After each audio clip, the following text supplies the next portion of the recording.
கர்த்தருடைய பரிசுத்த நாம் மகிமைப்பட்டும். சந்தோஷமாக இருக்கிறீங்களா? ஓய்வு நாள், சபத் டே, எல்லாரும் சர்ச்சைக்கு போகணும். ஆண்டோடைய அன்பை விட்டுடாதீங்க. இன்றைக்கி முக்கியமான வேலைன்னு சொல்கிறாதீங்க. முக்கியமான கல்யாணம் இருக்குன்னு சொல்லாதீங்க.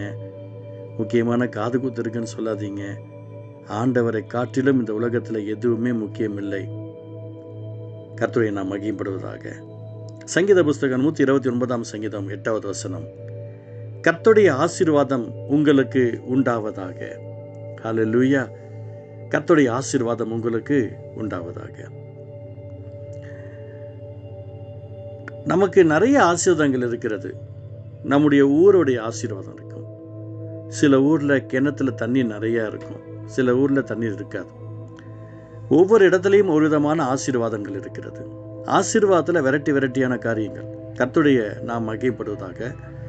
அந்த தெய்வத்துடைய அன்பான பரிசுத்த ஆசீர்வாதங்கள் நமக்கு வரணும் அப்படின்னு சொன்னால், நாம் அவருடைய அன்பின் பிள்ளைகளாக, பாசம் உள்ளவர்களாக, அவரை நேசிக்கிறவர்களாக இருக்க வேண்டும். கர்த்தருடைய ஆசீர்வாதம் உங்களுக்கு உண்டாவதாக என்று எதற்காக இந்த வார்த்தை வருகிறது? உங்களை ஆசீர்வதிப்பதற்காக. நீங்கள் கையின் பிரயாசங்கள் உங்களது என்னென்னலாம் இருக்கிறதோ அந்த கையின் பிரயாசங்கள் ஆசீர்வதிக்கப்படுவதற்காக. ஆண்டவர் வானம் உண்டாக்கிடுவது, பூமி உண்டாக்கிடுவது என்று சொல்லும்போது அந்த ஆட்டோமேட்டிக்காக அவைகளுடைய வேலைகள் உண்டாகிறது என்று சொன்ன உடனே அவைகளுடைய வேலைகள் ஆட்டோமேட்டிக்காக ஸ்டார்ட் ஆயிடுச்சு. அவருடைய இருதயத்திலிருந்து வந்த வார்த்தை அற்புதங்களாக மாறினது. சூரியனை அங்கே நில், சந்திரனை அங்கே இரு, நட்சத்திரங்கள் எங்கே இரு, செடிகளை கொடிகளே, இப்படி அவர் என்னென்னலாம் சொன்னாரோ ஒவ்வொன்றும் அது அற்புதங்களாக மாறினது. அதே போல கர்த்தருடைய ஆசீர்வாதம் உங்களுக்கு உண்டாவதாக என்ற வார்த்தை நமக்கு வரணும் அப்படின்னு சொன்னால், நாம் அவருடைய பிள்ளைகளாக தானே இருக்கணும். அவருடைய நேசிக்கிற அன்பின் இரட்சகருடைய ஆசீர்வாதங்களை சொந்த கொள்ளுகளாக தானே இருக்கணும். ஆனால் இன்றைக்கி நாம் எப்படி இருக்கிறோம்? நான் எப்படி வேணால் இருப்பேன், கர்த்தர் என்னை ஆசீர்வதிக்கணும். நான் எப்படி வேணால் இருப்பேன், ஆண்டவர் என்னை பலப்படுத்தணும். நான் எப்படி வேணால் இருப்பேன், என்னோடய தேவைகளை சந்திக்கப்படணும். அது செகண்டரிங்க. ஆண்டவருடைய ஆசீர்வாதம் நமக்கு வேணும் அப்படின்னா அவருடைய பிள்ளைகளை நாம் இருக்கணும். ஆட்டோமேட்டிக்காக அவருடைய அன்பின் பிள்ளைகளாய் நம்ம மாற மாற மாற மாற மாற அவருடைய ஆசீர்வாதம் உண்டாகிட்டே இருக்கும். அவருடைய ஆசீர்வாதம் உங்களுக்கு உண்டாகும்போது உங்களை சூழ்ந்திருந்த பிரச்சனைகள் மாறிடும், உங்கள் வேதனைகள் மாறிடும், உங்கள் துன்பங்கள் மாறிடும், உங்கள் தொல்லைகள் ஓடிவிடும். நீங்கள் கேட்பாரற்று கிடந்த ஒரு பொருளாக நீங்கள் இருந்த நிலைமை உங்களுக்கு ஆட்டோமேட்டிக்காக மாறி உங்கள் ஊரில் நீங்கள் ஒரு முக்கியஸ்தராக காணப்படுவீங்க. உங்கள் வேலையில் நீங்கள் ஒரு முக்கியமானவராக இருப்பீங்க. வீடு கட்டுகள் ஆகாதன்னு தள்ளினக்கல் மூளைக்கு தலைக்கல் ஆயிற்று, அது கற்றல் ஆயிற்றுன்னு வேதம் சொல்லுகிறது. இந்த நாளில் கர்த்தருடைய நாமத்தை மகிமைத்து சொல்ல விரும்புகிறேன். வீடு கட்டல் ஆகாதுன்னு உங்களை எங்கெங்கெல்லாம் உங்களை ஆகாதுன்னு தள்ளினாங்களோ நீங்கள் தான் தலைக்கல், அந்த மூளைக்கு தலைக்கல். கர்த்தருடைய நாம் மகிமைப்பட்டோம். கர்த்தருடைய ஆசீர்வாதம் உங்களுக்கு உண்டாகும். விசுவாசத்தோடு அவருடைய அன்பை நோக்கி பாருங்கள். இந்த நாளில் அந்த ஆசீர்வாதத்திற்காக பிரயாசப்படுங்க. என்னென்ன ஆசீர்வாதம்லாம் வேணுமோ, கர்த்தரால் வருகிற ஆசீர்வாதங்கள் என்னென்னலாம் இருக்கிறதோ அத்தனைக்காக ஜெபம் பண்ணுங்க.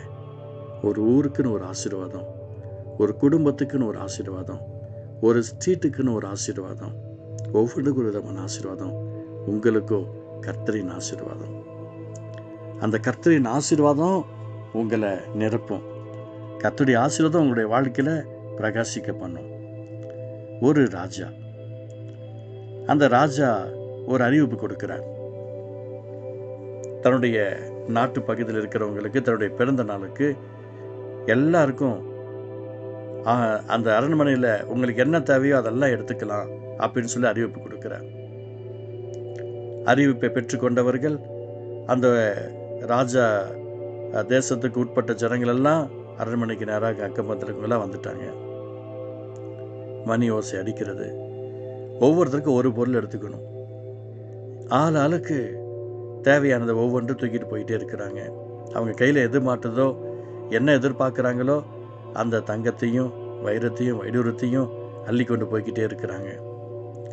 அந்த ராஜாவுக்கு 2 பக்கத்தில் விசிறி வீசிக்கிட்டு அவருக்கு உதவியாக இருந்தவங்க அதில் ஒருத்தரை ராஜா பார்த்து 2 பேர்த்த பார்த்து சொல்கிறாரு, நீங்களும் போய் எடுத்துக்கோங்கன்னு. அதில் ஒருத்தர் போய் எடுத்துக்கிட்டு போயிட்டே இருக்கிறாரு. இன்னொருத்தர் அவர் விசிறிக்கிட்டே இருக்கிறாரு. உனக்கு எதுவும் வேண்டாமா, நீ உனக்கு தேவையான போய் எடுத்துக்கோ அப்படின்னு சொல்கிறாங்க. எல்லாரும் ஆளாளுக்கு தூக்கிட்டு போது இவர் விசிறிக்கிட்டே இருந்தார். ராஜாவுக்கு கோபம் வந்தது. என்னப்பா உனக்கு நான் சொல்கிறேன், உனக்கு ஒன்றுமே வேண்டாமான்னு.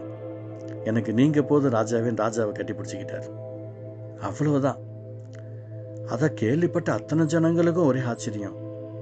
இப்போது எடுத்துகிட்டு போனவங்க பொருளை மட்டும் தூக்கிட்டு போயிட்டாங்க. இப்போ ராஜாட்ட இருக்கிறத மற்றது எல்லாமே அந்த கூட இருந்தவர். எனக்கு பிரியமானவர்களே, கர்த்தருடைய ஆசீர்வாதத்தை கெட்டியாக பிடிச்சிக்கோங்க. நம்முடைய ஆண்டவர் கெட்டியாக பிடிச்சிக்கோங்க. அன்பு ரட்சகரை கெட்டியாக பிடிச்சிக்கோங்க. உங்களுக்கு தான் வரங்கள் உண்டு, உங்களுக்கு வல்லமை இருக்குது, உங்களுக்கு கனிகள் இருக்குது, உங்களுக்கு அபிஷேகம் இருக்குது. இந்த நாளிலிருந்து கர்த்தருடைய ஆசீர்வாதம் உங்களுக்கு நிறைவாய் உண்டாகும்.